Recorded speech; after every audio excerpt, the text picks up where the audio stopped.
কাল তো আমাদের মা কামাখ্যার দর্শনটা হলোই না, আর আজ কিন্তু আমরা সকাল সকাল রেডি হয়ে খাবার খেয়ে বেরিয়ে পড়ি।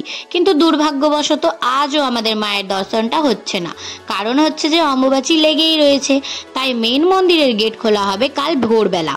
আর এই টাইমে তো সব মন্দিরের গেট বন্ধই থাকে, পুজোও বন্ধ থাকে। তাই আমরা আজ বাকি মন্দিরগুলো দর্শনের উদ্দেশ্যে বেরিয়ে পড়ি। প্রথমেই আমরা যাই উমানন্দ আইল্যান্ডে, আর লঞ্চ ঘাটের বাইরেই কিন্তু বিক্রি হচ্ছিল ফ্রুটস, তো আমরা ফ্রুটস নিয়ে নিই আর ফ্রুটস খেয়ে আমরা উঠে পড়ি লঞ্চে। ব্রহ্মপুত্র নদীর মধ্যে অবস্থিত এই আইল্যান্ডটি ওয়ার্ল্ডের সব থেকে ছোট আইল্যান্ড নামে পরিচিত এই উমানন্দ আইল্যান্ড, যেখানে রয়েছে বেশ কয়েকটি মন্দির। এটি রয়েছে আসাম গুয়াহাটিতে। সব থেকে স্পেশাল হলো যে 300 বছর পুরনো একটি শিব মন্দিরও রয়েছে। এটি পিকক আইল্যান্ড নামেও পরিচিত। বেশ কয়েকটি সিঁড়ি ছিল, আর আমরা যেই টাইমে গিয়েছি সেখানে কিন্তু প্রচুর ভিড় ছিল। অম্বুবাচীর টাইমে যারা কামাখ্যা মন্দির দর্শন করতে যায় তারা কিন্তু এই উমানন্দ আইল্যান্ডে অবশ্যই যায়। একদম অনেকক্ষণ লাইনে দাঁড়ানোর পর অবশেষে আমরা ঢুকতে পাই। প্রথমেই ছিল একটি গণেশ মন্দির, আর মেন ছিল শিব মন্দির।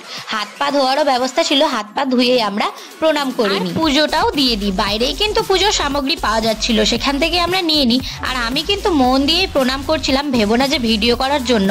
এই ভিডিওগুলো কিন্তু আমার দাদা করে নিয়েছে। মন্দিরের ভেতরগুলোর আমি কোনো ভিডিও ক্লিপস নিতে পারিনি, কারণ হচ্ছে যে ভেতরে ক্যামেরা অ্যালাউই ছিল না। সব জায়গা তো আর ভিডিও করলে হয় না, দর্শনটাও মন দিয়ে করতে হয়। জায়গাটা কিন্তু অনেক শান্তিপূর্ণ ছিল। আমরা মন্দিরগুলোর দর্শন করেই বাইরে আসি, আর বাইরেই ছিল একটা হনুমানজির মন্দির। আমরা সব মন্দিরের দর্শন করে চারিপাশটা খুব ভালোভাবেই দেখে তারপর আমরা সেখান থেকে বের হই। আর এই যে এই হচ্ছে আইল্যান্ডটাও তোমরা দেখে নাও। ব্রহ্মপুত্র নদীর উপর দিয়ে কিন্তু রোপওয়েটা যাচ্ছিল, যেটাতে আমরা কাল চড়েই নিয়েছিলাম।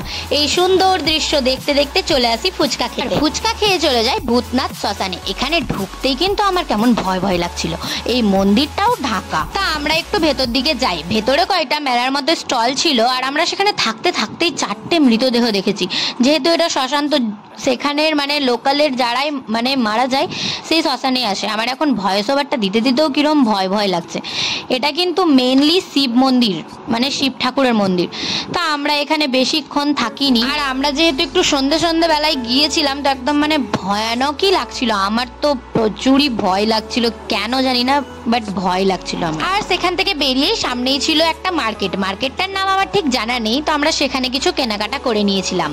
আর ক্যাম্পে এসে দেখি সবাই ডান্স করছে, কারণ হচ্ছে যে ওদের এই সেবা দেওয়ার ব্যাপারটার আজ হচ্ছে লাস্ট দিন। কাল সন্ধে লাগতে না লাগতেই পুরো ফাঁকা হয়ে যাবে। তো আমরাও একটু ডান্স করে নিই। সেখানে 2-1টা দাদার সাথে ভালোই আমার দাদাদের বন্ডিং হয়ে গিয়েছিল, তো আমরা একটু ডান্স করে নিই। তো চলো দেখা হচ্ছে পরের পার্টে, টাটা।